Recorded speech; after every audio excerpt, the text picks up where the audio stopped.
Welcome back to Beena's learning class. 8ാം ക്ലാസ്സിലെ social സയൻസിൻ്റെ 4ാമത്തെ ചാപ്റ്ററാണ്. നിങ്ങളെ ഒരു ഇച്ചിരി വലിയ പേരാണ്, basic economic problems and the economy. ഇല്ലോ, അടിസ്ഥാന സാമ്പത്തിക പ്രശ്നങ്ങളും സമ്പദ് വ്യവസ്ഥയും. അതായത് നമ്മുടെ സോഷ്യലിനകത്തിലെ ഒരു ഭാഗമാണ് എക്കണോമിക്സ് എന്ന് പറയുന്നത് കേട്ടോ. നമുക്ക് സോഷ്യലിനെ നമ്മൾ ഹിസ്റ്ററി, ജോഗ്രഫി, എക്കണോമിക്സ്, പിന്നെ പൊളിറ്റിക്സ് ഉണ്ട് കേട്ടോ, അങ്ങനെയൊക്കെ ഉണ്ട്. അപ്പം നമുക്ക് ഇതിനകത്തുള്ള എക്കണോമിക്സ് എന്നാവും ഞങ്ങൾ പറയുന്നത് കേട്ടോ. എക്കണോമിക്സ്, സാമ്പത്തികം കേട്ടോ, സമ്പദ് കാര്യങ്ങളെക്കുറിച്ച് പഠിക്കുന്നതാണ്. അപ്പോൾ ഇതിനകത്തിലെ പ്രധാനപ്പെട്ടത് നോക്കി ഞാനൊരു 20 ക്വസ്റ്റ്യൻ ആൻസർ തന്നിട്ടുണ്ട്. പിന്നെ 1 വേർഡ് ക്വസ്റ്റ്യനും തന്നിട്ടുണ്ട് കേട്ടോ. നമുക്ക് നമ്മൾ ഇതുവരെ എഴുതിയതിനകത്തിൽ 3 ചാപ്റ്ററിൻ്റെ 1 വേർഡുകളെ എൻ്റെ channel കണ്ടവർക്കറിയാം.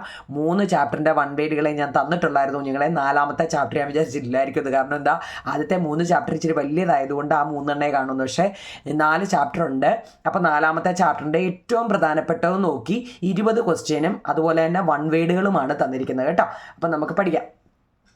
What are basic needs? Test കൂടെ എടുത്തു കഴിഞ്ഞാൽ നമുക്ക് അത്രയും സമയം പോകും കേട്ടോ. അതുകൊണ്ട് ഉള്ളതിൽ പ്രധാനപ്പെട്ടത് നോക്കി ഞാനങ്ങ് തരാം. What are basic needs? എന്താണ് ഈ അടിസ്ഥാന ആവശ്യങ്ങൾ എന്നാൽ എന്താണ്?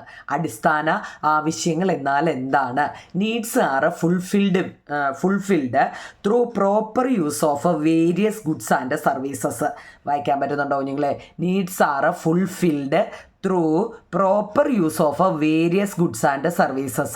The essential needs for the survival of life, such as food, clothing and shelter, can be called basic needs. നമുക്ക് എന്തെല്ലാം കാര്യങ്ങളാണ് നിങ്ങൾ ഒഴിച്ചുകൂടാൻ പറ്റാത്ത കാര്യങ്ങൾ, അതാണ് ഈ അടിസ്ഥാന ആവശ്യങ്ങൾ അല്ലേ. ഫുഡ് ഇല്ലാതൊന്നും നമുക്ക് അധികം നാളൊന്നും പറ്റത്തില്ല അല്ലേ. അതുപോലെ ക്ലോത്തിങ് അല്ലേ, ഷെൽട്ടർ, ഇതൊക്കെ നമുക്ക് ഏറ്റവും അത്യാവശ്യമായ കാര്യങ്ങളാണ്. അതാണ് അടിസ്ഥാന ആവശ്യങ്ങൾ എന്ന് ഉദ്ദേശിക്കുന്നത് കേട്ടോ. അതായത് needs fulfilled through proper use of various goods and service. വിവിധ തരം സാധനങ്ങളുടെയും സേവനങ്ങളുടെയും ശരിയായ ഉപയോഗത്തിലൂടെയാണ് ആവശ്യങ്ങൾ നമ്മൾ നിറവേറ്റപ്പെടുന്നത്. അതായത് ഏതൊക്കെയാ? ഫുഡ്, ക്ലോത്തിങ്, ഷെൽട്ടർ, ഭക്ഷണം, വസ്ത്രം, പാർപ്പിടം എന്നിങ്ങനെ നല്ലപോലെ നോക്കണമെങ്കിൽ എന്നിങ്ങനെ ജീവിതത്തിൻ്റെ നിലനിൽപ്പിന് ഒഴിച്ചുകൂടാനാവാത്ത ആവശ്യങ്ങളെ നമ്മൾ അടിസ്ഥാന ആവശ്യങ്ങൾ എന്ന് പറയുന്നു. എന്താണ് ബേസിക് നീഡ്സ്? നമുക്ക് അടിസ്ഥാന ആവശ്യങ്ങൾ എന്നാൽ എന്ത്? വിവിധ തരം സാധനങ്ങളുടെയും സേവനങ്ങളുടെയും ശരിയായ ഉപഭോഗത്തിലൂടെയാണ് ആവശ്യങ്ങൾ നമ്മൾ നിറവേറ്റപ്പെടുന്നത് അല്ലേ. എന്നാൽ ഭക്ഷണം, വസ്ത്രം, പാർപ്പിടം എന്നിങ്ങനെ ജീവിതത്തിൻ്റെ നിലനിൽപ്പിന് ഒഴിച്ചുകൂടാനാവാത്ത ആവശ്യങ്ങളെ നമ്മൾ അടിസ്ഥാന ആവശ്യങ്ങൾ അല്ലെങ്കിൽ ബേസിക് നീഡ്സ് എന്ന് പറയുന്നു. ഓക്കെ ആണോ നിങ്ങളെ? ഒന്നാമത്തെ ഓക്കെ ആണോ? ടെസ്റ്റിലെ ചോദ്യം കേട്ടോ.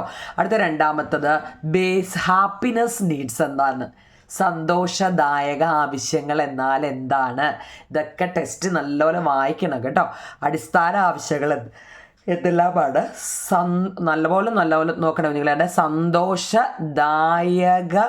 ആവശ്യങ്ങൾ അല്ലേ. സന്തോഷദായക ആവശ്യങ്ങൾ എന്നാൽ എന്താണ്? Happiness need. ഹാപ്പിനെസ് എന്ന് വെച്ചാൽ സന്തോഷമല്ലേ. There are certain needs that make our life more comfortable and happy. These are called gratify എന്ന് കേട്ടോ. GRATIFY, ഗ്രാറ്റിഫൈയിങ് needs. Example of these include the use of luxury കാർസുകൾ, എക്സ്പെൻസീവ് ജ്വല്ലറികൾ ആൻഡ് കോസ്റ്റ്ലി ഡ്രസ്സ്. ഇതെല്ലാം അതിനകത്ത് വരുന്നതാണ്. സന്തോഷദായക ആവശ്യങ്ങൾ എന്നാൽ എന്താണ്? ഇങ്ങനെയൊക്കെയുള്ളത് നമ്മൾ ആദ്യമായിട്ട് കേൾക്കുകയല്ലേ. സന്തോഷ സൂചകമായി അങ്ങനെ ഒരു പാട്ടുണ്ടല്ലേ. സന്തോഷദായക ആവശ്യങ്ങൾ എന്നാൽ എന്ത്? ഹാപ്പിനെസ് നീഡ്സ് അല്ലേ.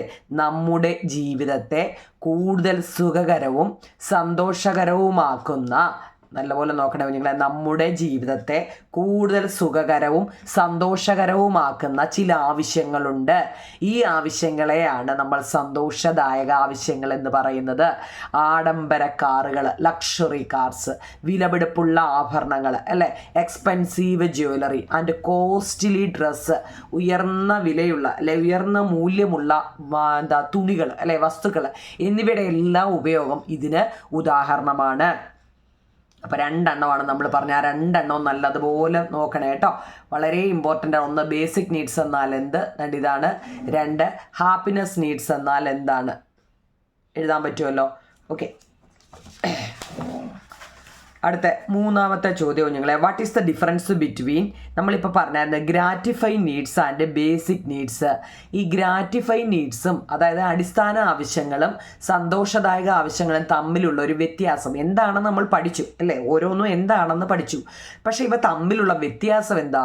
നമ്മളിപ്പോൾ പറഞ്ഞല്ലോ ഇവ തമ്മിലുള്ള വ്യത്യാസം എന്താണ്? എന്താ നിങ്ങളെ, the essential needs for the survival of life are called basic needs അല്ലേ. ജീവിതത്തിൻ്റെ നിലനിൽപ്പിന് ഒഴിച്ചുകൂടാനാവാത്ത ആവശ്യങ്ങളെ നമ്മൾ അടിസ്ഥാന ആവശ്യങ്ങൾ എന്ന് പറയുന്നു. എന്നാൽ the needs that make our life more comfortable and happy, നമ്മളെന്താ ജീവിതത്തെ കൂടുതൽ സുഖകരവും സന്തോഷകരവുമാക്കുന്ന ആവശ്യങ്ങളെ നമ്മൾ എന്ത് പറയുന്നു? സന്തോഷദായക ആവശ്യങ്ങൾ എന്ന് പറയുന്നു അല്ലേ. നമ്മൾ സാധാരണ രീതിയിൽ പണ്ടുള്ള ജീവിതം എല്ലാം എന്താ ബേസിക് നീഡ്സുകളായിരുന്നു അല്ലേ. അവർക്ക് എന്താ വളരെ കുറച്ച് തുണി മാത്രമേ ഉള്ളായിരുന്നു അല്ലേ. ഈ പറയുന്ന പോലെ എല്ലാ വീട്ടിലും കാറില്ല, 10 വീട് എടുക്കാമെങ്കിൽ ഏതെങ്കിലും ഒരു വീടിന് ഒരു സൈക്കിള് കാണും ഇല്ലേ കുഞ്ഞുങ്ങളെ, പണ്ടൊക്കെ എങ്ങനെയായിരുന്നു. പിന്നെ എല്ലാ വീട്ടിലും കാറില്ല, അവർക്ക് എന്നും മാറിയിടാൻ ഡ്രസ്സുകളില്ല അല്ലേ. ഒരു കുടുംബം 10-15 എണ്ണമൊക്കെ ഒരു കുടുംബത്തിൽ താമസിച്ചിരുന്ന ഒക്കെ ഒരു കാലമുണ്ടായിരുന്നു. സത്യത്തിൽ അതാണ് ബേസിക് നീഡ്സ്. ഇന്നിപ്പോൾ എന്താണ് ഗ്രാറ്റിഫൈ നീഡ്സ് അല്ലേ. ഇന്ന് സന്തോഷത്തിൻ്റെയാ. ഒരു കുടുംബത്തിൽ 3 കുട്ടികളുണ്ടെങ്കിൽ 3 പേർക്കും വീട് വേണം അല്ലേ, അങ്ങനല്ലേ കുഞ്ഞുങ്ങളെ. അതുപോലെ തന്നെ ഡ്രസ്സ്, ഇപ്പോൾ ഓണം വരുന്നില്ലേ, ഇപ്പോൾ എത്ര ജോഡി ഇപ്പോൾ ഓരോ വീട്ടിലും എടുത്ത് കാണും അല്ലേ. അപ്പോൾ അങ്ങനെ ഡ്രസ്സാണെങ്കിലും പിന്നെ അതുപോലെ ഇപ്പം നമ്മൾ പറഞ്ഞു വീട് അല്ലേ, ഓരോ കുടുംബത്തിനും ഓരോ വീട് വെച്ചൊക്കെയാണ് അല്ലേ. ഒരു കുടുംബത്തിൽ അയ്യം ഉണ്ടെങ്കിൽ ആ അയ്യത്ത് 10 വീടായി കാണും ഇപ്പോൾ അല്ലേ. കാരണം 10 കുടുംബത്തിനും 10 വീട്. അത് നോർമലി ഞാനാണെങ്കിലും എല്ലാവരും അങ്ങനെയൊക്കെ തന്നെയാണ് അല്ലേ. ഇന്നത്തെ കാലവും അന്നത്തെ കാലവും തമ്മിലുള്ളൊരു വ്യത്യാസം അതാണ് ആ ഒരു ക്ലൂ അങ്ങ് ഓർത്താൽ മതി. The essential needs for the survival of life are called basic needs. ജീവിതത്തിൻ്റെ നിലനിൽപ്പിന് ഒഴിച്ചുകൂടാനാവാത്ത ആവശ്യങ്ങളെ നമ്മൾ അടിസ്ഥാന ആവശ്യങ്ങൾ എന്ന് പറയുന്നു. ജീവിതത്തെ കൂടുതൽ സുഖകരവും സന്തോഷകരവുമാക്കുന്ന ആവശ്യങ്ങളെ നമ്മൾ സന്തോഷദായക ആവശ്യങ്ങളെന്നും പറയുന്നു. അങ്ങനെയാണെങ്കിൽ അതിന് 2 എക്സാമ്പിൾ എഴുതാൻ പറഞ്ഞു കഴിഞ്ഞാൽ എഴുതാൻ അറിയണം. അടിസ്ഥാന ആവശ്യങ്ങളാണ് ഫുഡ്, ക്ലോത്തിങ്, ഷെൽട്ടർ, എഡ്യൂക്കേഷൻ. ഇതൊക്കെ നമുക്ക് ആവശ്യമുള്ള കാര്യമാണ് അല്ലേ. ഭക്ഷണം വേണം, വസ്ത്രം വേണം, പാർപ്പിടം വേണം, വിദ്യാഭ്യാസം വേണം. ഞാൻ 4ാമത്തെ അങ്ങ് ഒഴിവാക്കാവുന്നതായിരിക്കും ഇപ്പോൾ പറയുന്നത് ഇല്ലയോ. അത് വേണമെങ്കിൽ ഞങ്ങളങ്ങ് ഒഴിവാക്കാവുന്നല്ലേ മതിയല്ലോ. പക്ഷെ അതാണ് സത്യത്തിൽ ഇതിനെല്ലാം കണ്ടോ ഫസ്റ്റ് നിൽക്കണം. കാരണം ഇന്നത്തെ കാലത്ത് വിദ്യാഭ്യാസം വേണം, കുഞ്ഞുങ്ങളെ പഠിക്കണം കേട്ടോ. ഇനി സന്തോഷദായക ആവശ്യങ്ങൾ എന്ന് വെച്ച് കഴിഞ്ഞാൽ ഗ്രാറ്റിഫൈങ് അല്ലേ. ഗ്രാറ്റിഫൈങ് ഏതൊക്കെ? ലക്ഷറി കാർഡ്സുകൾ, എക്സ്പെൻസീവ് ജ്വല്ലറി, കോസ്റ്റ്ലി ഡ്രസ്സൊക്കെ നമ്മളിപ്പോൾ പറഞ്ഞതാണ്. അപ്പോൾ ഇത് തങ്ങളിലൊന്നും അറിയണേ. ചിലപ്പോൾ പരീക്ഷയ്ക്ക് ഓപ്ഷൻ തന്നിട്ട് എഴുതാനോ എങ്ങനെയെങ്കിലും ഒക്കെ തരും, പഠിച്ചോണം. വളരെ ഇമ്പോർട്ടൻ്റ് ചാപ്റ്ററാണ്. 4 എണ്ണം ഓക്കെ ആണല്ലോ. 5ാമത്തത് ക്യാരക്ടറിസ്റ്റിക്സ് ഓഫ് നീഡ്സ്. ആവശ്യങ്ങളുടെ സവിശേഷതകൾ എന്തെല്ലാമാണ്? നമ്മൾ നീഡ്സ്, നമുക്ക് ആവശ്യങ്ങളുണ്ട് അല്ലേ. ഈ ആവശ്യങ്ങളുടെ സവിശേഷത എന്തെല്ലാമാണ് അല്ലേ. ചോദ്യത്തിൽ തന്നെ അങ്ങോട്ട് ഇഷ്ടമാണ്. ആവശ്യങ്ങളുടെ സവിശേഷതകൾ എന്നാൽ എന്താണ്? Human needs are diverse and innumerable. കുഞ്ഞുങ്ങളെ, ഹ്യൂമൻ നീഡ്സ് മനുഷ്യൻ്റെ ആവശ്യങ്ങൾ, ഡൈവേഴ്സ് എന്ന് വെച്ചാൽ വൈവിധ്യം അല്ലേ. വൈവിധ്യവുമാണ്, അതുപോലെ തന്നെ എണ്ണമറ്റതുമാണ്. നമ്മുടെ ആവശ്യങ്ങൾ നമുക്ക് എണ്ണി തീർക്കാൻ പറ്റുമോ? നമ്മളെല്ലാവരും പറയും നമുക്ക് നല്ലൊരു വീട് വേണം, നല്ലൊരു കാറ് വേണം അല്ലേ, നല്ല ഫാമിലി ആയിരിക്കും, ഇങ്ങനെയൊക്കെ തീരത്തില്ല. നമ്മളിങ്ങനെ പറഞ്ഞുകൊണ്ടേയിരിക്കും അല്ലേ. മനുഷ്യൻ്റെ ആവശ്യങ്ങൾ വൈവിധ്യവുമായിരിക്കും, എണ്ണമറ്റതുമായിരിക്കും അല്ലേ.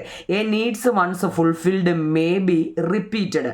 ഒരിക്കൽ നിറവേറ്റപ്പെട്ട ആവശ്യം വീണ്ടും നമ്മൾ ആവർത്തിക്കപ്പെടാം അല്ലേ. ഒരു വട്ടം നമുക്ക് ആവശ്യങ്ങൾ നിറവേറ്റിയെന്ന് വിചാരിച്ച് നമ്മൾ അവിടെ നിർത്തുവന്നു അല്ല, വീണ്ടും നമ്മൾ എന്ത് ചെയ്യാം, ആവർത്തിക്കപ്പെട്ടേക്കാം. Needs vary with times, place and individuals അല്ലേ. സമയം, സ്ഥലം, വ്യക്തികൾ എന്നിവയ്ക്കനുസരിച്ച് ആവശ്യങ്ങൾ വ്യത്യസ്തമായിരിക്കും ആണല്ലോ, ശരിയല്ലേ. ഓരോ ആൾക്കാരോട് ഒരു കാര്യമായിരിക്കും നമ്മൾ എല്ലാവരിലും ആവശ്യപ്പെടുന്നത് അല്ല. സമയം എന്തൊക്കെയാണെന്ന് നോക്കണേ. സമയം, സ്ഥലം, വ്യക്തികൾ എന്നിവയ്ക്കനുസരിച്ച് ആവശ്യങ്ങൾ വ്യത്യസ്തമായിരിക്കും. പിന്നെ കുഞ്ഞുങ്ങളെ, വിത്ത് human progress need also change. മനുഷ്യ പുരോഗതിക്കൊപ്പം ആവശ്യങ്ങളിലും മാറ്റങ്ങൾ ഉണ്ടാകുന്നു. മനുഷ്യ പുരോഗതിക്കൊപ്പം ആവശ്യങ്ങളിലും മാറ്റം ഉണ്ടാകുന്നു. ആ 5 പോയിന്റ് എഴുതാൻ അറിയാമല്ലോ. എന്തൊക്കെയായിരുന്നു? Human needs are diverse and innumerable. മനുഷ്യൻ്റെ ആവശ്യങ്ങൾ വൈവിധ്യവും എണ്ണമറ്റതുമാണ്. A need once fulfilled may be repeated. ഒരിക്കൽ നിറവേറ്റപ്പെട്ട ആവശ്യം നമ്മൾ വീണ്ടും ആവർത്തിക്കപ്പെടാം. Needs vary with time, place and individuals. സമയം, സ്ഥലം, വ്യക്തികൾ എന്നിവയ്ക്കനുസരിച്ച് ആവശ്യങ്ങൾ വ്യത്യസ്തമായിരിക്കും. With human progress needs also change. മനുഷ്യ പുരോഗതിക്കൊപ്പം ആവശ്യങ്ങളിലും മാറ്റങ്ങൾ ഉണ്ടാകാം. 4 എണ്ണം ഓക്കെ ആണോ? 5 ക്വസ്റ്റ്യൻസ് നമ്മളിപ്പോൾ പഠിച്ചു. ആറാമത്തത്, what are the 3 basic economic problems a country face in relation to the production process of goods and service. സാധനങ്ങളുടെയും സേവനങ്ങളുടെയും ഉൽപാദന പ്രക്രിയയുമായി ബന്ധപ്പെട്ട് ഒരു രാജ്യം അഭിമുഖീകരിക്കുന്ന 3 അടിസ്ഥാന സാമ്പത്തിക പ്രശ്നങ്ങൾ. നിങ്ങൾ ഇത്രയും ചോദ്യം വാരി വലിച്ച് പഠിക്കേണ്ട കുഞ്ഞുങ്ങളെ. നമ്മുടെ അടിസ്ഥാന സാമ്പത്തിക പ്രശ്നങ്ങളെ 3 ആയിട്ട് തിരിച്ചിട്ടുണ്ടെന്ന് പഠിച്ചാൽ മതി കേട്ടോ. പിന്നെ ടെസ്റ്റിൽ അതൊരു ചോദ്യം തന്നുകൊണ്ട് അത്രയും എഴുതിയതാണ്. നമ്മൾ അറിഞ്ഞ് ഇത്രയും ചോദ്യം കാണാതെ പഠിക്കുകയൊന്നും വേണ്ട. അടിസ്ഥാന സാമ്പത്തിക പ്രശ്നങ്ങളെ 3 ആയിട്ട് തിരിച്ചിട്ടുണ്ട് കേട്ടോ. അങ്ങനെ അങ്ങ് പഠിച്ചാൽ മതി. അടിസ്ഥാന സാമ്പത്തിക പ്രശ്നങ്ങളെ നമ്മളെന്താ 3 ആയിട്ട് economic problem, basic economic problems നമ്മുടെ രാജ്യത്തെയാണ് ഇത് 3 ആയിട്ട് തിരിച്ചിട്ടുണ്ട്. ഏതൊക്കെയാണ്? നല്ലപോലെ ഒന്ന് പഠിക്കണേ. വാട്ട് ടു പ്രൊഡ്യൂസ്, നമ്മൾ എന്ത് ഉൽപ്പാദിപ്പിക്കണം. നമ്മൾ എന്തെങ്കിലും ഇപ്പോൾ ഒരു തുണിക്കട തുടങ്ങാനോ അല്ലെ എന്തെങ്കിലും ഒരു കോഴി ഫാം തുടങ്ങാനോ അല്ലെങ്കിൽ ഒരു കയർ ഫാക്ടറിയോ എന്ത് തുടങ്ങാൻ നേരവും നമ്മൾ ആദ്യം എന്താ ചെയ്യുന്നത്? നമ്മൾ അത് എന്താണ് ഉൽപ്പാദിപ്പിക്കേണ്ടതെന്ന് അറിയണം അല്ലേ? What to produce, how to produce, ഇതിനെ എങ്ങനെ ഉൽപ്പാദിപ്പിക്കണം. ആ ഓർഡറിൽ തന്നെ നല്ലതുപോലെ പഠിക്കണേ കുഞ്ഞുങ്ങളെ. ഫസ്റ്റ് ആണ് what to produce. 2 how to produce, ഇത് എങ്ങനെ ഉൽപ്പാദിപ്പിക്കണം. 3 ഫോർ ഹും ടു പ്രൊഡ്യൂസ്, ഇത് ആർക്ക് വേണ്ടി ഉൽപ്പാദിപ്പിക്കണം. ഈ 3 വളരെ ഇമ്പോർട്ടൻ്റ് ആണ്. ടെസ്റ്റ് വായിച്ചിട്ട് അതിനകത്ത് നിന്ന് ഒരു 2-3 വരി വെച്ച് നിങ്ങളത് എഴുതിയെടുക്കണം കേട്ടോ. ഞാനത് എഴുതിയിട്ടില്ല. ഈ 3 കുറിച്ചും നിങ്ങളൊന്ന് എക്സ്പ്ലെയിൻ ചെയ്യണം കേട്ടോ. അതുകൊണ്ട് എഴുതി നമ്മൾ അത്രയും സമയം പോകുന്നുണ്ടാവും നിങ്ങളെ. ടെസ്റ്റിൽ നിന്നും ഈ വാട്ട് ടു പ്രൊഡ്യൂസ് എന്ന് വെച്ചാൽ എന്ത് ഉൽപ്പാദിപ്പിക്കണം അതിനകത്ത് കുറേ പറയുന്നുണ്ട് കേട്ടോ. അതിൽ നിങ്ങൾക്ക് ഇഷ്ടപ്പെട്ട ഒരു 3 വരി നിങ്ങൾ തിരഞ്ഞെടുത്ത് എഴുതണം. ഹൗ ടു പ്രൊഡ്യൂസ്, നമ്മളെ എങ്ങനെ ഉൽപ്പാദിപ്പിക്കണം. ഫോർ ഹും ടു പ്രൊഡ്യൂസ്, ആർക്ക് വേണ്ടി ഉൽപ്പാദിപ്പിക്കണം എന്നുള്ളത് നിങ്ങൾ നല്ലതുപോലെ എന്ത് ചെയ്യണം, എഴുതിയെടുത്ത് പഠിക്കണം. ഞാനത് എഴുതിയെടുക്കണേ കേട്ടോ. ഞാൻ എഴുതിയില്ല എന്ന് വിചാരിച്ച് നിങ്ങൾ എഴുതാതിരിക്കരുത്, അത് എഴുതണം. What is the difference between labour intensive technique and capital intensive technique? തൊഴിൽ, ലേബർ എന്ന് വെച്ചാൽ തൊഴിലാണ് കേട്ടോ. LABOUR ആണ് ലേബർ. ലേബർ എന്ന് വെച്ചാൽ തൊഴിലാളികൾ അല്ലേ, തൊഴിൽ. തീവ്ര സാങ്കേതിക രീതി, ഇൻറ്റൻസീവ് ടെക്നിക്ക് എന്ന് വെച്ചാൽ എന്താ? തീവ്ര സാങ്കേതിക രീതി കേട്ടോ. ക്യാപിറ്റൽ എന്ന് വെച്ചാൽ മൂലധനമെന്നാണ്. മൂലധന തീവ്ര സാങ്കേതിക രീതിയും തമ്മിലുള്ള വ്യത്യാസം. എല്ലാ വാക്കുകളും ഒരു വെറൈറ്റി ഉണ്ടല്ലോ നിങ്ങളെ. അപ്പോൾ ഇത് തമ്മിലുള്ള വ്യത്യാസം എന്താണെന്നാണ് ഇനി നമ്മൾ 7ാമത്തെ പഠിക്കാൻ പോകുന്നത്. നോക്കിക്കേ, കാണാൻ പറ്റുന്നുണ്ടല്ലോ. The method of production using more labour and less capital is called labour intensive technique. ഇത് പഠിക്കാമെങ്കിൽ നമുക്ക് ഇത് പഠിക്കാം കുഞ്ഞുങ്ങളെ. നിങ്ങൾ നോക്കണേ, ഈ മലയാളവും ഇംഗ്ലീഷും എഴുതിയത് കൊണ്ടാണ് നിങ്ങൾക്ക് ഒത്തിരിയായിട്ട് തോന്നുന്നത്. അവനവൻ്റെ എഴുതി കഴിയുമ്പോൾ ചെറിയ ക്വസ്റ്റ്യൻ ആൻസറാണ്. അത് ഒരെണ്ണം പഠിച്ചാൽ നിങ്ങൾക്ക് 2 എഴുതാം. ഞാൻ പറയട്ടെ, ദ മെത്തേഡ് ഓഫ് പ്രൊഡക്ഷൻ, നോക്കണേ കുഞ്ഞുങ്ങളെ. The method of production using more labour and less capital is called labour intensive technique. കൂടുതൽ തൊഴിൽ ശക്തിയും കുറഞ്ഞ മൂലധനവും ഉപയോഗിച്ച് ഉൽപ്പാദനം നടത്തുന്ന രീതിയാണ് തൊഴിൽ തീവ്ര സാങ്കേതിക രീതി എന്ന് പറയുന്നത്. ഈ സെയിം ഇത് തന്നെ നിങ്ങളുടെ the method of production using more capital. ഇവിടെ ലേബർ ആണെങ്കിൽ ഇവിടെ ക്യാപിറ്റൽ ആക്കിയാൽ മതി കേട്ടോ. ഇനി ഇവിടെ ക്യാപിറ്റൽ ആകുമ്പം ഇവിടെ ലേബർ ആയി. ആ 2 വാക്ക് തിരിച്ചു മറിച്ചു ഒന്നിട്ടാൽ മതി. പിടി കിട്ടുന്നുണ്ടോ? ആ 2 വാക്ക് തിരിച്ചിട്ടാൽ മതി നിങ്ങൾ. ഇവിടെ ലേബർ, ഇവിടെ ക്യാപിറ്റൽ, ഇവിടെ ലേബർ. വരിയെല്ലാം ഒന്ന് തന്നെ കേട്ടോ. ആ ക്ലൂ വെച്ച് പഠിക്കട്ടെ. The method of production using more labour and less capital is called labour intensive technique. കൂടുതൽ തൊഴിൽ ശക്തിയും കുറഞ്ഞ മൂലധനം ഉപയോഗിച്ച് ഉൽപ്പാദനം നടത്തുന്ന രീതിയാണ് തൊഴിൽ തീവ്ര സാങ്കേതിക രീതി. കൂടുതൽ മൂലധനവും കുറച്ച് തൊഴിൽ ശക്തിയും ഉപയോഗിച്ച് ഉൽപ്പാദനം നടത്തുന്ന രീതിയാണ് മൂലധന തീവ്ര സാങ്കേതിക രീതി എന്ന് പറയുന്നത്. ഇപ്പം പിടികിട്ടിയോ? ആ ഒരെണ്ണം പഠിക്കാമെങ്കിൽ നമുക്ക് 2 എഴുതാൻ പറ്റും. അടുത്ത ക്യാരക്ടറിസ്റ്റിക്സ് ഓഫ് ലേബർ ഇൻറ്റൻസീവ്. ഈ 3 ഏറ്റവും പ്രധാനപ്പെട്ട കുഞ്ഞുങ്ങളെ ലേബർ എന്ന് വെച്ചാൽ തൊഴിൽ തീവ്ര സാങ്കേതിക രീതിയുടെ പ്രത്യേകതകൾ എന്തെല്ലാം? നമ്മൾ 2 പറഞ്ഞു. ലേബർ ഇൻറ്റൻസീവ് ടെക്നിക്കും ക്യാപിറ്റൽ ഇൻറ്റൻസീവ് ടെക്നിക്കും ഒന്ന് നമ്മൾ 2 കുറിച്ച് ഇതിനകത്തിലെ ചില വാക്കുകളൊക്കെ നല്ലതുപോലെ പഠിക്കണേ കേട്ടോ. ലേബർ ഇൻറ്റൻസീവ് ടെക്നിക്കും ക്യാപിറ്റൽ ഇൻറ്റൻസീവ് ടെക്നിക്കിനെ കുറിച്ചും നമുക്ക് ഈ ചാപ്റ്ററിൽ പഠിക്കാനുണ്ട്. അതായത് തൊഴിൽ തീവ്ര സാങ്കേതിക രീതിയും മൂലധന തീവ്ര സാങ്കേതിക രീതിയുമാണ് ഇതിൻ്റെ മലയാളം. ഇതിനകത്തിൽ ഫസ്റ്റ് തൊഴിൽ തീവ്ര സാങ്കേതിക രീതിയുടെ ക്യാരക്ടറിസ്റ്റിക്സ് എന്തെല്ലാമാണ്, അതിൻ്റെ പ്രത്യേകത നോക്കി. 1, പ്രൊഡക്ഷൻ ഇൻവോൾവിങ് മോർ ലേബേഴ്സ്. കൂടുതൽ തൊഴിലാളികളെ ഉപയോഗപ്പെടുത്തിയാണ് ഇവർ ഉൽപ്പാദനം നടത്തുന്നത്. കൂടുതൽ തൊഴിലാളികളെ ഇതിനകത്തിൽ നിർത്തുന്നുണ്ട് കേട്ടോ. ആ ക്ലൂ വെച്ച് അങ്ങ് പഠിച്ചാൽ മതി. എന്താ? ലേബർ അല്ലേ, അപ്പോൾ കൂടുതൽ തൊഴിലാളികളുണ്ട്. Low level of capital utilisation, കുറഞ്ഞ തോതിലുള്ള മൂലധന ഉപയോഗം. അവർക്ക് നിക്ഷേപിക്കാൻ കുറച്ച് മാത്രമേ തുക കാണത്തുള്ളൂ നിങ്ങൾ. അതുകൊണ്ട് മൂലധനം എന്ന് വെച്ചാൽ നമ്മുടെ സമ്പാദ്യം അല്ലെ, ക്യാപിറ്റൽ. കുറഞ്ഞ തോതിലുള്ള മൂലധന ഉപയോഗമായിരിക്കും. മൂന്നോ, A production method that required more time. ഇനി കൂടുതൽ സമയം ആവശ്യമായ ഉൽപ്പാദന രീതിയായിരിക്കും. ഇവർ ചെയ്യുന്നതിന് കൂടുതൽ സമയം എടുക്കും കേട്ടോ, കൂടുതൽ സമയം ആവശ്യമായ ഉൽപ്പാദന രീതിയാണ്. പിന്നെ എക്കോ ഫ്രണ്ട്ലി ആയിരിക്കും അല്ലേ, എക്കോ ഫ്രണ്ട്ലി പ്രൊഡക്ഷൻ മെത്തേഡ് പരിസ്ഥിതി സൗഹൃദമായ ഉൽപ്പാദന രീതിയായിരിക്കും. ലിമിറ്റഡ് യൂസ് ഓഫ് ടെക്നോളജി ആയിരിക്കും, സാങ്കേതിക വിദ്യയുടെ കുറഞ്ഞ ഉപയോഗവുമായിരിക്കും. അപ്പോൾ ഈ 5 പോയിന്റിന് ചിലപ്പോൾ 5 മാർക്കൊക്കെ ആയിരിക്കും, ഒരു മാർക്ക് പോലും നമുക്ക് കളയരുത്. ക്യാരക്ടറിസ്റ്റിക്സ് ഓഫ് ലേബർ ഇൻറ്റൻസീവ് ടെക്നിക്കിൻ്റെ 5 പോയിന്റ് ആവും. നിങ്ങളെ നിങ്ങൾക്ക് മലയാളം എഴുതി വെച്ചുകൊണ്ട് പഠിക്കാൻ എളുപ്പമാണ്. Production involve in more labours എന്ന് വെച്ചാൽ കൂടുതൽ തൊഴിലാളികളെ ഉപയോഗപ്പെടുത്തി ഉൽപ്പാദനം. Low level of capital utilisation എന്ന് വെച്ചാൽ കുറഞ്ഞ തോതിലുള്ള മൂലധന ഉപയോഗം. A production method that required more time അല്ലേ, കൂടുതൽ സമയം ആവശ്യമായ ഉൽപ്പാദന രീതിയാണ്. എക്കോ ഫ്രണ്ട്ലി പ്രൊഡക്ഷൻ മെത്തേഡാണ്, പരിസ്ഥിതി സൗഹൃദമായ ഉൽപ്പാദന രീതിയാണ്. ലിമിറ്റഡ് യൂസ് ഓഫ് ടെക്നോളജി ആയിരിക്കും, സാങ്കേതിക വിദ്യയുടെ കുറഞ്ഞ ഉപയോഗമായിരിക്കും. 5 എണ്ണം വൃത്തിയായിട്ട് എഴുതിയെടുക്കണം കേട്ടോ. 8ാമത്തെ ചോദ്യം. ഓക്കെ, നിങ്ങളടുത്ത് 9ാമത്തെ നോക്കിയേ. നമ്മളിപ്പോൾ ആദ്യം പഠിച്ചതാ ലേബർ ഇൻറ്റൻസീവ് ടെക്നിക്കിൻ്റെ ക്യാരക്ടറായിരുന്നു. അങ്ങനെയാണെങ്കിൽ ക്യാപിറ്റൽ ഇൻറ്റൻസീവിൻ്റെ ക്യാരക്ടർ എന്താണെന്ന് നോക്കിക്കേ. ലെസ് ഡിമാൻഡ് ഫോർ ലേബേഴ്സ്, തൊഴിലാളികളുടെ ആവശ്യകതയിലെ കുറവ്. മറ്റേത് കൂടുതൽ തൊഴിലാളികളെയായിരുന്നു അവിടെ വേണ്ടുന്നത്, ഇവിടെ തൊഴിലാളികളുടെ ആവശ്യകതയിലെ കുറവ്, കുറച്ച് മതി അല്ലേ. Utilise more capital investment. മറ്റേടത്തോ അത് പഠിക്കാമെങ്കിൽ ഇത് എഴുതാൻ പറ്റും കുഞ്ഞുങ്ങളെ. അവിടെ കൂടുതൽ എന്ത് വേണം, കുറഞ്ഞ തോതിലുള്ള ക്യാപിറ്റൽ ഇൻവെസ്റ്റ്മെൻറ്റ് അവർക്ക് കുറഞ്ഞു മതി, പക്ഷേ ഇവിടെ കൂടുതൽ വേണം. മനസ്സിലായോ? ഒരെണ്ണം പഠിക്കാമെങ്കിൽ നമുക്ക് അടുത്ത് എഴുതാൻ പറ്റും. പിന്നെ ഇവിടെ എൻഷുർ പ്രൊഡക്ടിവിറ്റി, ഉൽപ്പാദനക്ഷമത ഉറപ്പുവരുത്തണം. എൻഷുറി എന്ന് വെച്ച് കഴിഞ്ഞാൽ എന്താ, ഉറപ്പുവരുത്തുക അല്ലേ. പ്രൊഡക്ടിവിറ്റി ഉൽപ്പാദനക്ഷമത ഉറപ്പുവരുത്തുക. ഡിപ്പെൻഡ് മോർ ഓൺ ടെക്നോളജി, സാങ്കേതികവിദ്യയെ കൂടുതലായിട്ട് അവർ ആശ്രയിക്കും. ഡിപ്പെൻഡ് ചെയ്യുന്ന വെച്ചാൽ ആശ്രയിക്കുക. മോർ ടെക്നോളജിയെ, സാങ്കേതിക വിദ്യയെ കൂടുതലായിട്ടും അവർ ആശ്രയിക്കുന്നു.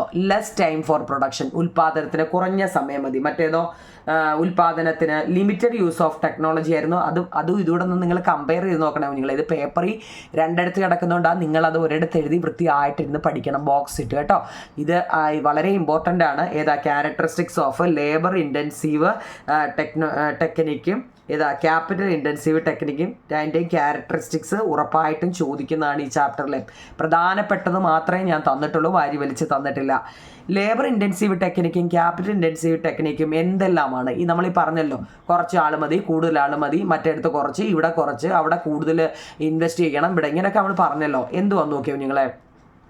നമ്മളിപ്പോൾ ഒരു വെജിറ്റബിൾ ഫാമിംഗ് നടത്തുക, പച്ചക്കറി അല്ലേ, ലേബർ ഇൻറ്റൻസീവ് ടെക്നിക്കാണ്, തൊഴിലാണ് അല്ലേ. തൊഴിൽ തീവ്ര സാങ്കേതിക രീതിയിലാണെങ്കിൽ വെജിറ്റബിൾ ഫാമിംഗ്, പച്ചക്കറി കൃഷി.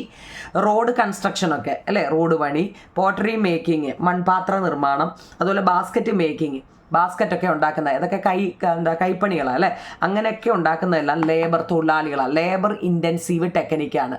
അങ്ങനെയാണെങ്കിൽ ക്യാപിറ്റൽ ഇൻറ്റൻസീവ് ടെക്നിക്കോ, ടെക്സ്റ്റൈൽ ഫാക്ടറി, വലിയ ടെക്സ്റ്റൈൽ യന്ത്രങ്ങൾ ഉപയോഗിച്ചുള്ള ടെക്സ്റ്റൈൽ തുണികൾ കേട്ടോ ഉപയോഗിക്കുന്നുള്ള തുണി നിർമ്മാണം. അതുപോലെ മെഷീൻസ് ഇൻ റോഡ് കൺസ്ട്രക്ഷൻ എന്ന് വെച്ചാൽ എന്താ, മെഷീൻസ് ഇൻ റോഡ് കൺസ്ട്രക്ഷൻ എന്ന് വെച്ചാൽ എന്താ നിങ്ങളെ, നമ്മൾ യന്ത്രങ്ങൾ ഉപയോഗിച്ച് റോഡ് നിർമ്മിക്കുന്നു അല്ലേ. പിന്നെ ലാർജ് സ്കെയിൽ ബിൽഡിംഗ് കൺസ്ട്രക്ഷൻ, വൻകിട കെട്ടിട നിർമ്മാണം, വലിയ ബിൽഡിങ്ങുകളൊക്കെ ഇല്ലേ, വലിയ 5, 10, 15 നിലയിലുള്ള കെട്ടിടങ്ങളൊക്കെ ഇല്ലേ നിങ്ങൾ, അതൊക്കെ എന്താണ്, ക്യാപിറ്റൽ ഇൻറ്റൻസീവ് ടെക്നിക്കിലാണ്. അപ്പോൾ ചെറിയ രീതിയിലും വലിയ രീതിയിലുള്ള ഇപ്പം തന്നെ നിങ്ങൾക്ക് മനസ്സിലാക്കണം അല്ലേ. ചെറിയ രീതിയിൽ പച്ചക്കറി നടുന്നതും കൈകൊണ്ട് പോട്ടറി മേക്കിങ്ങും ബാസ്ക്കറ്റ് മേക്കിങ്ങും അങ്ങനെയൊക്കെ ഉണ്ടാകുന്നത് കേട്ടോ. 2 തമ്മിലുള്ള വ്യത്യാസം മനസ്സിലായല്ലോ. അടുത്തത് 11ാമത്തെ. What are the factors that decide the method of productions, ഉൽപ്പാദന രീതി എങ്ങനെയായിരിക്കണം എന്ന് തീരുമാനിക്കുന്ന ഘടകങ്ങൾ ഏതെല്ലാമാണ്? ഉൽപ്പാദന രീതി എങ്ങനെയായിരിക്കണം എന്നത് തീരുമാനിക്കുന്ന ഘടകങ്ങൾ ഏതെല്ലാമാണ്? നോക്കിയേ. നീഡ്സ് ഓഫ് ദ കൺട്രി, രാജ്യത്തിൻ്റെ ആവശ്യങ്ങൾ. Availability of factors of production, ഉൽപ്പാദന ഘടകങ്ങളുടെ ലഭ്യത. നീഡ്സ് ഓഫ് ദ കൺട്രി എന്ന് വെച്ചാൽ രാജ്യത്തിൻ്റെ ആവശ്യങ്ങൾ വേണം, രാജ്യത്തിന് വേണ്ടിയായിരിക്കണം. Availability of factors of production, ഉൽപ്പാദന ഘടകങ്ങളുടെ ലഭ്യതയും വേണം കേട്ടോ. 11 എണ്ണമായേ. 12ാമത്തെ ചോദ്യം, what is the meaning of for whom to produce? മുമ്പ് ഞാൻ പറഞ്ഞല്ലോ നിങ്ങളെ വാട്ട് മുമ്പ് നമ്മൾ പറഞ്ഞല്ലേ എന്താ ഒരു 3 എണ്ണം പഠിക്കണം, ഉറപ്പായിട്ടും അത് എഴുതി പഠിക്കുന്നത് പറഞ്ഞില്ലേ. എന്താ നമ്മുടെ അടിസ്ഥാന സാമ്പത്തിക പ്രശ്നങ്ങൾ 3 എണ്ണം ഉണ്ട്. What to produce, how to produce, എന്താ ഫോർ ഹും ടു പ്രൊഡ്യൂസ്. ആ 3 എണ്ണവും നല്ലതുപോലെ എഴുതി പഠിക്കണം. അതിൽ ഫോർ ഹും ടു പ്രൊഡ്യൂസ് എന്നുണ്ട് അല്ലേ. ഉൽപ്പാദനം ആർക്ക് വേണ്ടി നടത്തണം എന്നതിൻ്റെ അർത്ഥം എന്താണെന്ന് ചോദിച്ചാൽ, ഉൽപാദനം നമ്മൾ ആർക്ക് വേണ്ടിയാണ് നടത്തേണ്ടത്? Production should be done to meet the needs of the people. The question for whom to produce refers to the goods and service produced or distributed among the people. ഉൽപാദനം ജനങ്ങളുടെ ആവശ്യങ്ങൾ നിറവേറ്റുന്നതിന് വേണ്ടിയായിരിക്കണം. നമ്മൾ എന്തെങ്കിലും ഉൽപ്പാദിപ്പിക്കുകയാണെങ്കിൽ അത് ജനങ്ങളുടെ ആവശ്യങ്ങൾ നിറവേറ്റുന്നതിന് വേണ്ടിയായിരിക്കണം. ഉൽപ്പാദിപ്പിക്കപ്പെടുന്ന സാധനങ്ങളും സേവനങ്ങളും സമൂഹത്തിലെല്ലാവർക്കും പ്രയോജനകരമാവും വിധം വിതരണം ചെയ്യണം. ഇതാണ് എന്താ ആർക്ക് വേണ്ടി നടത്തണം എന്നതിൻ്റെ അർത്ഥം. മനസ്സിലാവുന്നുണ്ടോ കുഞ്ഞുങ്ങളെ? നമ്മൾ എന്തെങ്കിലും ഉണ്ടായിക്കഴിഞ്ഞാൽ അത് എല്ലാവർക്കും കൂടെ ഉപയോഗപ്രദമായിരിക്കണം. അല്ലാതെ നമുക്ക് വേണ്ടി നമ്മുടെ വീട്ടിലേക്ക് വേണ്ടി മാത്രമാവരുത്, അത് എല്ലാവർക്കും വേണ്ടിയാണോന്ന് മനസ്സിലായോ? ആ ഒരു അർത്ഥം ഇവിടെ. ഉൽപ്പാദനം ജനങ്ങളുടെ ആവശ്യങ്ങൾ നിറവേറ്റുന്നതിന് വേണ്ടിയായിരിക്കണം. ഉൽപ്പാദിപ്പിക്കപ്പെടുന്ന സാധനങ്ങളായാലും സേവനങ്ങളും സമൂഹത്തിലെ എല്ലാവർക്കും പ്രയോജനകരമാം വിധം വിതരണം ചെയ്യപ്പെടണം എന്നാണ് പറയുന്നത്. ഓക്കെ ആണോ? വായിക്കാൻ പറ്റുന്നുണ്ടല്ലോ? 13ാമത്തെ, list out the factors of productions and its reward. നമ്മൾ വിവിധ ഉൽപ്പാദന ഘടകങ്ങളും അവയുടെ പ്രതിഫലവും, നമ്മൾ എന്തെങ്കിലും ഒക്കെ ചെയ്യുമ്പോൾ അതിനൊരു പ്രതിഫലം കിട്ടും അല്ലേ, റിവാർഡ് കിട്ടും. ഇപ്പം നിങ്ങളുടെ ക്ലാസ്സിൽ 8ാം ക്ലാസ്സിൽ പഠിക്കുന്ന ഏറ്റവും ടോപ്പ് മാർക്ക് മേടിക്കുന്ന കുട്ടികൾക്ക് റിവാർഡ് ഉണ്ടെന്ന് പറഞ്ഞു കഴിഞ്ഞാൽ എന്താ, അവർക്ക് അവരാ പഠിച്ചതിനുള്ള ഒന്നുകിൽ ഒരു ട്രോഫി അല്ലെ ക്യാഷ് അവാർഡ് ഇതൊക്കെ ഉണ്ട്. കേട്ടിട്ടുണ്ടോ? അതാണ് ഇവിടെ ഉദ്ദേശിക്കുന്നത്. നമ്മൾ ലാൻഡ് ഭൂമിയുമായിട്ടാണെങ്കിൽ അത് പാട്ടമാണ് കേട്ടോ, റെൻറ്റ്. നമ്മുടെ വീടൊക്കെ വാടകയ്ക്ക് കൊടുക്കുന്നതെന്നൊക്കെ നിങ്ങൾ കേട്ടിട്ടില്ലേ കുഞ്ഞുങ്ങളെ? ഭൂമി എന്താ കടയ്ക്ക് വേണ്ടി വാടകയ്ക്ക് കൊടുത്തു, ഭൂമി അവിടെ കട പണിയാൻ വേണ്ടി കുറച്ച് വസ്തു ഞാൻ കൊടുത്തു, അതൊക്കെ കേട്ടിട്ടില്ലേ? അപ്പോൾ അതിന് നമുക്ക് റെൻ്റാണ് കിട്ടുന്നത്. വാടക എന്നൊക്കെ നമ്മൾ പറയത്തില്ലേ, അതാണ് പാട്ടം കേട്ടോ. റെൻറ്റ്, വാടക, പാട്ടം എന്നൊക്കെ പറയും. ഇനി ലേബർ, നമ്മുടെ വീട്ടിലൊരു ജോലിക്കാരെ വിളിക്കുമോ, അല്ലെങ്കിൽ നമ്മൾ ആരുടെയെങ്കിലും വീട്ടിൽ ജോലിക്ക് പോവോ, നമ്മളിപ്പോൾ സ്കൂളിൽ പഠിപ്പിക്കാൻ പോകുന്നു, ഇതൊക്കെ എന്താണ് അല്ലെ ഡെയിലി ഉള്ള ഇതിനൊക്കെയാണ് നമ്മൾ വേജസ് എന്ന് പറയുന്നത് കേട്ടോ. മന്ത്ലി ഒക്കെ ആണെങ്കിൽ നമ്മൾ കറക്റ്റായിട്ട് എല്ലാ മാസവും കിട്ടുന്നുണ്ടെങ്കിൽ നമ്മൾ അതിനെ സാലറി എന്നാണ് പറയുന്നത് കേട്ടോ, ശമ്പളം എന്നാണ് പറയുന്നത്. ഇപ്പോൾ ഒരു ജോലിക്കാരനെ ഞാൻ ഇന്നിവിടെ വിളിച്ച് ജോലി ചെയ്തു, ഇന്ന് നാളെ മാത്രമേ ഉള്ളൂ ആ ജോലിയെങ്കിൽ അതെന്താണ്? വേജസ് ആണ്, കൂലിയാണ് കേട്ടോ. എല്ലാ മാസവും എനിക്ക് 1-ാം തീയതി കിട്ടുന്നുണ്ട് അല്ലെ എല്ലാ വർഷവും എനിക്ക് കിട്ടുന്നുണ്ട്, എന്നും ഉണ്ടെന്നുണ്ടെങ്കിൽ അത് സാലറി ആയിട്ടാണ് കേട്ടോ. ക്യാപിറ്റൽ എന്താണ്? ഇൻട്രസ്റ്റ്. ഇപ്പോൾ കുറേ പൈസ എൻ്റെ അക്കൗണ്ടിൽ കിടപ്പുണ്ട് ഇല്ലേ, അപ്പം നമ്മൾ എന്താ അതിന് ഇൻട്രസ്റ്റ് ആണ്, പലിശയാണ് കിട്ടുന്നത് കേട്ടോ. ക്യാപിറ്റൽ എന്ന് വെച്ചാൽ മൂലധനം, അതിനൊക്കെ പലിശയാണ്. അപ്പോൾ ഓരോ കാര്യത്തിനും ഓരോന്നുണ്ട്. ഇനി ഓർഗനൈസേഷൻ എന്ന് വെച്ചാൽ സംഘാടനം. ഇപ്പം നമ്മുടെ സ്കൂളിൽ ഒരു പരിപാടി നടത്തുക, എല്ലാവരും കൂടി പിരിച്ച് നമ്മുടെ ലീഡറെ കൈ കൊണ്ട് കൊടുക്കുക. അപ്പോൾ ലീഡർ അതെല്ലാം കൂടെ വെച്ചിട്ട് എന്ത് ചെയ്തു, അതൊരു കാൽക്കുലേഷൻ നടത്തും. ഇന്നത് അതിനത്രയായി, ഇതിന് ഇത്രയായി അല്ലേ, അതിപ്പോൾ എത്ര രൂപ നമുക്ക് ലാഭം കിട്ടുന്നുണ്ട് അതിൽ നിന്നും. ഇതൊക്കെ ഒരു ക്ലൂ ആയിട്ട് ഞാൻ പറഞ്ഞതേ കുഞ്ഞുങ്ങളെ കേട്ടോ. ഓർഗനൈസേഷൻ എന്ന് വെച്ചാൽ പ്രോഫിറ്റ് ആണ്. അപ്പോൾ ഒരു ക്ലൂ ഓർത്ത് വെച്ചാൽ മതി. ലാൻഡ് എന്ന് വെച്ചാൽ റെൻ്റാണ്, ലേബർ എന്ന് വെച്ചാൽ വേജസ് ആണ്, ക്യാപിറ്റൽ ലാൻഡ് എന്ന് വെച്ചാൽ റെൻ്റ് ആണെന്ന് വെച്ചാൽ ലാൻഡിന് കിട്ടുന്നത് റെൻറ്റ്, ലേബറിനാണെങ്കിൽ വേജസ്, ക്യാപിറ്റൽ മൂലധനം അല്ലേ, ക്യാപിറ്റലിനാണെങ്കിൽ ഇൻട്രസ്റ്റ് കിട്ടും. ഓർഗനൈസേഷൻ സംഘാടനമാണെങ്കിൽ അവിടെ ലാഭമാണ് കിട്ടുന്നത് കേട്ടോ. ഓരോന്നിൻ്റെയും റിവാർഡ് എന്തുവാന്നാന്നേ പറഞ്ഞേക്കുന്നത്. ഓക്കെ, അടുത്ത 14ാമത്തെ, വിവിധതരം സമ്പദ് വ്യവസ്ഥകൾ ഏതെല്ലാമാണെന്ന് നമ്മൾ പഠിച്ചു അല്ലേ. മുമ്പ് നമ്മൾ പറഞ്ഞ എന്താ, സമ്പദ് വ്യവസ്ഥയെ അടിസ്ഥാന സാമ്പത്തിക പ്രശ്നങ്ങൾ തിരിഞ്ഞു പോലെ കേട്ടോ. അടിസ്ഥാന സാമ്പത്തിക പ്രശ്നങ്ങൾ എന്തൊക്കെയാണെന്ന് ഒരു 3 എണ്ണം നമ്മൾ പഠിച്ചായിരുന്നു. ഇത് നോക്കി, സമ്പദ് വ്യവസ്ഥകൾ തന്നെ എത്ര വിധമുണ്ടെന്ന്. നമുക്ക് സമ്പത്ത് വ്യവസ്ഥകൾ തന്നെ എത്ര ഉണ്ട് നോക്കൂ നിങ്ങളെ. Capitalist economy, socialist economy and mixed economy കേട്ടോ. ക്യാപിറ്റലിസ്റ്റ് എക്കോണമി അല്ലേ, സോഷ്യലിസ്റ്റ് എക്കണോമി, എക്കണോമിക്സ് ഇല്ലേ നിങ്ങളതാ. മിക്സഡ് എക്കണോമി അല്ലേ, മുതലാളിത്ത സമ്പത്ത് വ്യവസ്ഥ, അതുപോലെ തന്നെ സോഷ്യലിസ്റ്റ് സമ്പത്ത് വ്യവസ്ഥ, അതുപോലെ തന്നെ മിശ്ര സമ്പത്ത് വ്യവസ്ഥ. ഇത് ഇമ്പോർട്ടൻ്റ് ആണ് കേട്ടോ, ചിലപ്പോൾ 2 മാർക്കിനൊക്കെ ചോദിക്കാൻ വളരെ ഇമ്പോർട്ടൻ്റ് ആണ്. ഓക്കെ ആണോ? 14. അടുത്ത 15ാമത്തെ, സമ്പദ് വ്യവസ്ഥയുടെ സവിശേഷതകൾ എന്തെല്ലാമാണ്? 2 മാർക്കിൻ്റെ ഉറപ്പായി ചോദിക്കുന്നതാണ്. കാരണം ഈ ചാപ്റ്ററിനെ ഞാൻ വലിച്ചു തന്നില്ല കുഞ്ഞുങ്ങളെ, ആകെ 20 ക്വസ്റ്റ്യനെ തന്നിട്ടുള്ളൂ. ഇതൊരു വലിയ ചാപ്റ്ററാണ്, ചുരുക്കി ഞാൻ 20 എണ്ണം ആക്കിയേക്കുവാണ്. കാരണം പ്രധാനപ്പെട്ടത് നോക്കി 20 എണ്ണം. What are the characteristics of economy? Economy അല്ലേ, എക്കണോമി ഈസ് മാൻ മെയ്ഡ്, സമ്പദ് വ്യവസ്ഥ മനുഷ്യനിർമ്മിതമാണ്. എക്കണോമി എന്ന വാട്ട് ഈസ് എക്കണോമിക്സ് എന്ന് ചോദിച്ചാലും നിങ്ങൾക്ക് ഇത് എഴുതാം അല്ലേ. എന്തുവാ economics is a man made, ഇത് മനുഷ്യർ നിർമ്മിച്ചതാണ് അല്ലേ. Economy is a subject to change, സമ്പദ് വ്യവസ്ഥ മാറ്റങ്ങൾക്ക് വിധേയമാണ് അല്ലേ, change. Economic activities in the economy keep changing അല്ലേ, സമ്പദ് വ്യവസ്ഥയിൽ നടക്കുന്ന സാമ്പത്തിക പ്രവർത്തനങ്ങൾ മാറിക്കൊണ്ടിരിക്കുന്നു അല്ലേ. ഈ 3 വരി വാട്ട് ഈസ് എക്കണോമിക്സ് എന്ന് ചോദിച്ചാലും ഇതൊക്കെ അങ്ങ് എഴുതിയാൽ മതി കേട്ടോ, അറിയത്തില്ലെന്നും പറഞ്ഞിരിക്കല്ലേ. അടുത്തത് features of A capitalist economy, മുതലാളിത്ത സമ്പദ് വ്യവസ്ഥയുടെ പ്രത്യേകതകൾ എന്തെല്ലാം. ഇതെന്താണ്, what are the characteristics of economy, ഇതെന്താണ് ഫീച്ചേഴ്സ് ഓഫ് ക്യാപിറ്റലിസ്റ്റ് എക്കോണമി. ചോദ്യം തിരിഞ്ഞു പോവല്ലേ. മുതലാളിത്ത സമ്പദ് വ്യവസ്ഥയുടെ പ്രത്യേകത എന്താണ്? മാക്സിമം പ്രോഫിറ്റ്, പരമാവധി ലാഭം എന്നതായിരുന്നു മുതലാളിത്ത സമ്പദ് വ്യവസ്ഥയുടെ പ്രത്യേകത, പരമാവധി ലാഭം നേടുക എന്നതാണ്. ലിമിറ്റഡ് ഗവൺമെന്റ് ഇന്റർവെൻഷൻ, ഗവൺമെന്റ് ഇടപെടലൊക്കെ പരിമിതമാണ്, ഗവൺമെന്റ് ആവശ്യമില്ലാത്ത കാര്യത്തിലൊന്നും ഇടപെടാറില്ല എന്നാണ്. All individuals have the right to own property, all individuals have the right to own property, എല്ലാ വ്യക്തികൾക്കും സ്വത്ത് കൈവശം വയ്ക്കാനുള്ള അവകാശമുണ്ട്, ഓക്കെയാണോ? 16. ഇനി ഇതിപ്പോൾ നമ്മൾ ക്യാപിറ്റലിസ്റ്റ് എക്കോണമിയുടെ ഫീച്ചേഴ്സാണ് പഠിച്ചത്. ക്യാപിറ്റലിസ്റ്റ് എക്കോണമി, മുതലാളിത്ത സമ്പദ് വ്യവസ്ഥയുടെ പ്രത്യേകത. അങ്ങനെയാണെങ്കിൽ സോഷ്യലിസ്റ്റ് സമ്പദ് വ്യവസ്ഥയുടെ പ്രത്യേകത എന്തുമായിരിക്കും? 3 ഉണ്ടെന്നല്ലേ കുഞ്ഞുങ്ങളെ പറഞ്ഞത്. ഈ ചോദ്യം ഒന്നും തിരിഞ്ഞു പോകല്ലേ. നമുക്ക് സമ്പദ് വ്യവസ്ഥയെ 3 തിരിച്ചിട്ടുണ്ട്. ക്യാപിറ്റലിസ്റ്റ് എക്കോണമി എന്നും സോഷ്യലിസ്റ്റ് എക്കോണമി എന്നും മിക്സഡ് എക്കോണമി എന്നും 3 തിരിച്ചിട്ടുണ്ട്. അതിൽ ഒന്നാമത്തെയാണ് ക്യാപിറ്റലിസ്റ്റ് എക്കോണമി കേട്ടോ. അതിനെക്കുറിച്ച് ചോദിച്ചാൽ ഇതൊക്കെ അങ്ങ് എഴുതി വെച്ചാൽ മതി കേട്ടോ. അങ്ങനെയാണെങ്കിൽ സോഷ്യലിസ്റ്റ് എക്കോണമി എന്ന് വെച്ചാലോ, social welfare is the main objective. ഇതിൻ്റെ പ്രധാന ലക്ഷ്യം സോഷ്യൽ എക്കണോമിയുടെ പ്രധാന ലക്ഷ്യം എന്ന് വെച്ച് കഴിഞ്ഞാൽ സാമൂഹിക ക്ഷേമമാണ്, സോഷ്യൽ വെൽഫെയർ ആണ്. വളരെ ഇമ്പോർട്ടൻ്റ് ആയിട്ടോ, 1 മാർക്കിനൊക്കെ ചോദിക്കാം. സോഷ്യലിസ്റ്റ് എക്കോണമിയുടെ മെയിൻ ഒബ്ജക്റ്റീവ്സ് എന്താണെന്ന് ചോദിച്ചാൽ അവർക്ക് സോഷ്യൽ വെൽഫെയർ ആണ്, സാമൂഹിക ക്ഷേമമാണ്. ഇനി government control over the market, വിപണിയുടെ മേൽ ഗവൺമെൻറ്റിൻ്റെ നിയന്ത്രണമുണ്ട്, വിപണിയുടെ മേൽ ഗവൺമെൻറ്റിൻ്റെ നിയന്ത്രണമുണ്ട്. Government control over the market.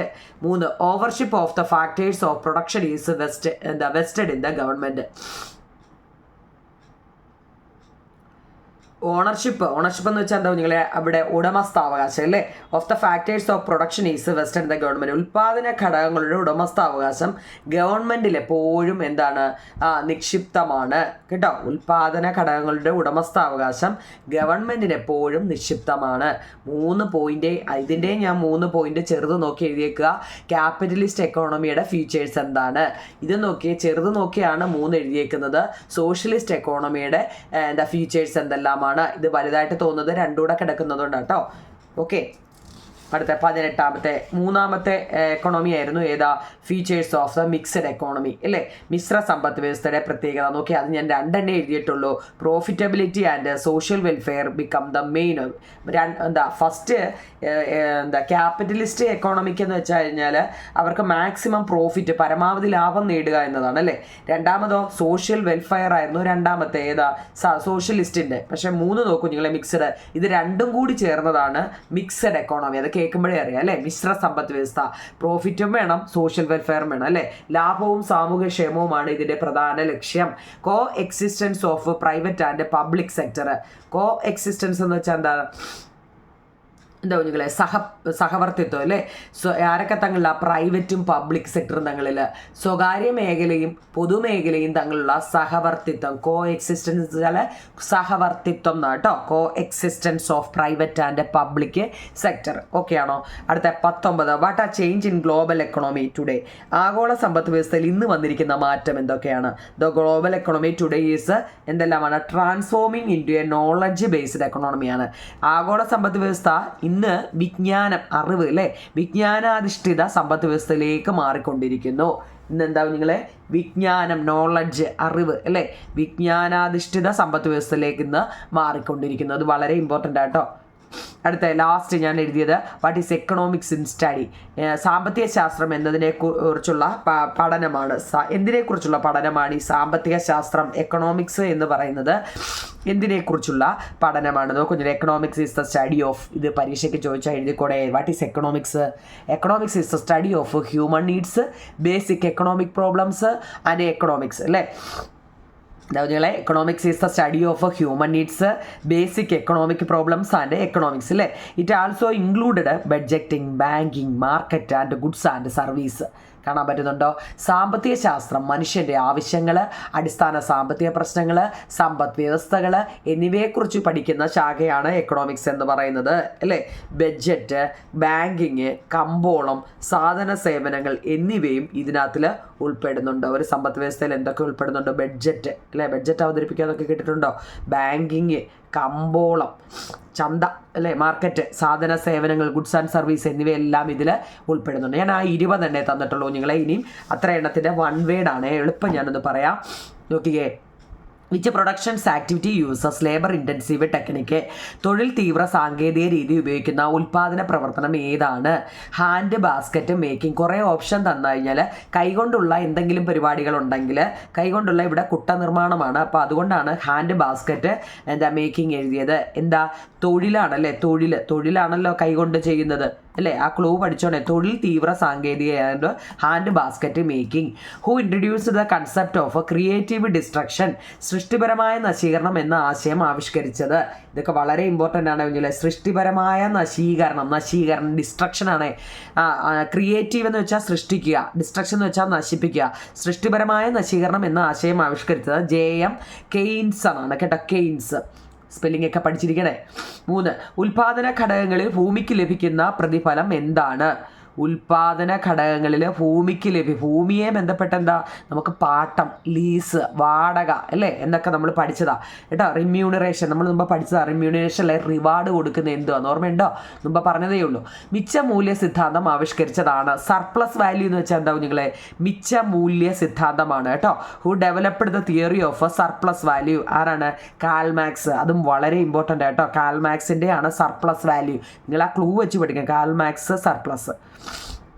ഇതൊക്കെ ഇങ്ങനെ എഴുതിയിട്ട് ഇങ്ങനെ എഴുതി പഠിക്കുക. കാൾ മാക്സ് എന്ന് എഴുതിയിട്ട് ഹൈഫനിട്ട് അപ്പോൾ നമുക്ക് പഠിക്കാൻ എളുപ്പം കേട്ടോ.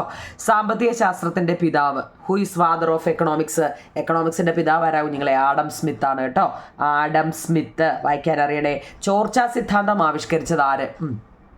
ഇപ്പം എങ്ങനെ ഇരിക്കുന്നു? ഇത് ഓർമ്മയുണ്ടോ? ചോർച്ചാ സിദ്ധാന്തം 1ാമത്തെ പാഠത്തിൽ പഠിച്ചതാ. ദാദാഭായ് നവറോജി. ഓർമ്മയുണ്ടോ ആ ചേട്ടനെ കുറിച്ച്? നമ്മൾ കുറേ പഠിച്ചതാ കേട്ടോ. ദാദാഭായ് നവറോജി. എന്തൊക്കെയാണ് അടിസ്ഥാന സാമ്പത്തിക പ്രശ്നങ്ങൾ? ഞാൻ പറഞ്ഞിട്ടുണ്ട്, ഇത് തിരിഞ്ഞു പോകലേ എന്ന് ഞാൻ ഒത്തിരി വട്ടം പറഞ്ഞു. എന്തൊക്കെയാണ് അടിസ്ഥാന സാമ്പത്തിക പ്രശ്നങ്ങൾ? എന്തുൽപ്പാദിപ്പിക്കണം അല്ലേ, വാട്ട് ഒരുപാട് നമ്മൾ വട്ടം പറഞ്ഞതാ.